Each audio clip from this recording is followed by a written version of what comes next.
So, eto na guys, may mensahe si Pangulong Duterte sa atin. Ito ay bago po lumapag sa Netherlands. So, panoorin po natin to.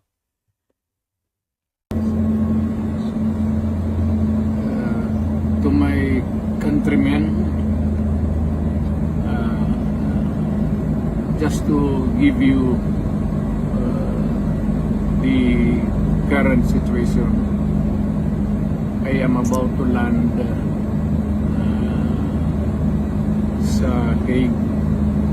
Galing ako Dubai. Stopover for it's a long haul, it's a long flight. Okay ako. Do not worry. And I think this is something to do with the law and order noon. At sinasabi ko naman sa mga pulis at military na trabaho kayo at ako ang managot. So ito na nga, for all of the whatever happened in the past, ako na yung nag-front sa ating law enforcement, ating military.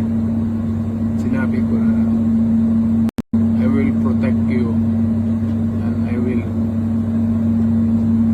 ako ang managot sa lahat. This will be a long legal proceedings. But I say to you, I will continue to serve my country at so be it. Kung ganun ang destiny ko. Salamat. Ay, at least alam natin no na okay si Tatay Digong. Ayoko mang isipin, ayoko mang sabihin to, pero sana naman hindi ito yung huling mensahe sa atin ng ating mahal na tatay.